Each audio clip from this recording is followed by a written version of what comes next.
அகிலம் டிவி நேயர்களுக்கு வணக்கம். 2025 வெளிநாடு செல்ல காத்திருப்போருக்கு வெளியான செய்தி.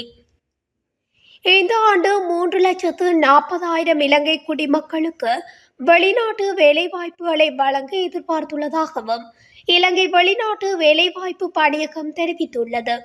வெளிநாட்டு வேலைவாய்ப்பு பணியகத்தில் இன்று நடைபெற்ற புதிதாக உரிமம் பெற்ற வெளிநாட்டு வேலைவாய்ப்பு முகவர்களுக்கான விழிப்புணர்வு நிகழ்ச்சியில் கலந்து கொண்டு உரையாற்றும் போதே வெளிநாட்டு வேலைவாய்ப்பு பணியகத்தின் தவிசாளர் கோஷல விக்ரமசிங்க இதனை குறிப்பிட்டுள்ளார்.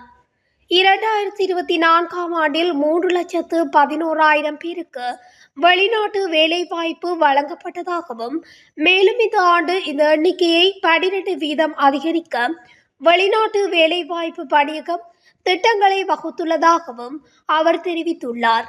அதன்படி விதிமுறைகளை முறையாக நடைமுறைப்படுத்திய பின்னர் மக்களை வெளிநாடுகளுக்கு வேலைவாய்ப்புக்காக அனுப்ப வேண்டும் என்றும் தவிசாளர் தொடர்ந்தும் கூறியுள்ளார். இதேவேளை வெளிநாட்டு வேலைவாய்ப்பு அனுமதிகளை பெற்ற சில நிறுவனங்கள் மோசடி நடவடிக்கைகளில் ஈடுபடுவதாகவும் தனக்கு தகவல் கிடைத்துள்ளதாகவும் அத்தகைய நபர்களின் அந்தஸ்தை பொருட்படுத்தாமல் தண்டனைகள் விதிக்கப்படும் என்றும் அவர் எச்சரித்துள்ளார். இதுபோன்ற செய்திகளை உடனுக்குடன் தெரிந்து கொள்ள அகிலம் டிவியுடன் இணைந்திருங்கள். நன்றி, வணக்கம்.